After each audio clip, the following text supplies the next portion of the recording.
Hello! Like I said, if you haven't seen my last video, it's been a heckin' long time since I posted a video.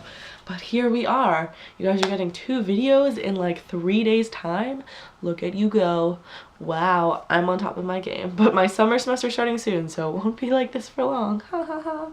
Anyway, so today I will be filming my Around the World-a-thon TBR. This is a readathon hosted by Kirsty from Melbourne on My Mind and April from Aprilius Maximus. I believe that's her YouTube name.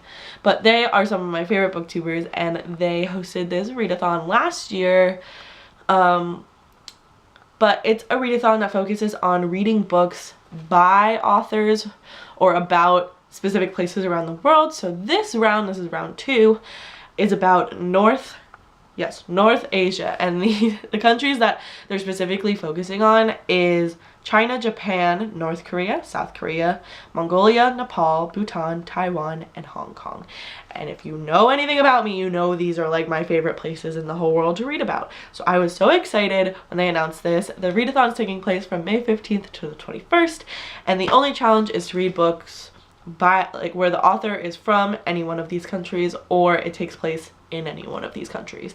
And this is to spread the diverse reading in a readathon, and it's super fun. And yeah, I'm super excited, and I have I think 6 books to talk about, so let's just jump right into it. So the first book, it's actually not a book, it's a manga that I plan on reading, is Fruits Basket by Natsuki Takaya. I think that's how you say it. And this is a manga that I've heard mixed things about, but I'm interested in it. I have no idea what it's about. Let's read the back. A family with an ancient curse and the girl who will change their lives forever. Tohuru Honda was an orphan with no place to go until the mysterious Soma family offered her a place to call home. Now her ordinary high school life is turned upside down as she introduced to this Soma's world of magical curses and family secrets. Discover for yourself the secret of the Zodiac and find out why Fruits Basket has won the hearts of readers the world over. That sounds interesting. I like the art style, and this always catches my eye when I'm at Barnes & Noble. Here's like a little glimpse into there. I think it sounds interesting. I have this is from the library. This is the first one. If I don't like it, I just don't have to read the rest of them. The next book I have already started. That's why there's a little bookmark, and that is what I talk about when I talk about running by Haruki Murakami. This author, Haruki Murakami, is actually one of my faves, and he is a famous, very famous, world-renowned Japanese author, and this is basically his biography, and he talks about in this his relationship with running and also his writing process, which is super interesting as somebody who wants to become a writer of some sort. I actually heard Ariel Bissett talk about this in one of her wrap-ups recently, and I was super interested in it. And you know, Haruki Murakami, I had to read it. I want to read all of his books. I think he has like 10, maybe he has less than that, I don't know. He has a good amount of books, but I want to read all of them in my life, so I figured I'd get a head start, and I'm on page 24. I started reading this like a few weeks ago, but then I got into my ACOTAR reread, and then I just haven't picked it up again, so hope to pick it up again next week, and I'm really excited about it. The next book I have is also by Haruki Murakami, and that is Norwegian Wood, which is I think it is his most famous book. And I have been reading this book since January, and that's how I'm like literally halfway through. But the text is so little, like, ugh. But it's so good. It's about 2 teenagers and they fall in love. I think it's essentially a love story, but it's a little complicated. And Haruki Murakami's writing is just phenomenal, and like his characters are so complex and interesting. So I want to finish this next week so I can finally say that I finished this book, because I've been reading it literally for 20 weeks and it's ridiculous. The next book I have is The Impossible Fairy Tale by Han Hujo. I don't know how to say her name. But she is a famous author from South Korea. Yes, she's from South Korea. And I saw this book at the library, and the cover caught my eye, and I just thought it was interesting. It just came out, I believe, and yeah, it's not too long. It's only like 214 pages, so I think I can read it fairly quickly, and I'm really excited about it.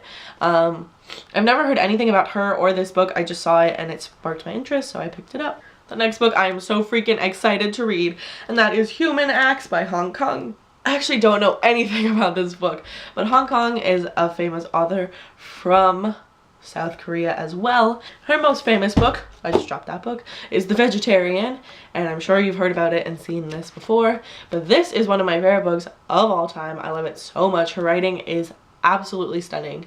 And so when I saw Human X at the library, which is actually sitting right next to The Impossible Fairy Tale, I had to pick it up. I've heard interesting things about this. I don't really know exactly what it's about, but I think it's best to go into her novels not knowing anything about the books.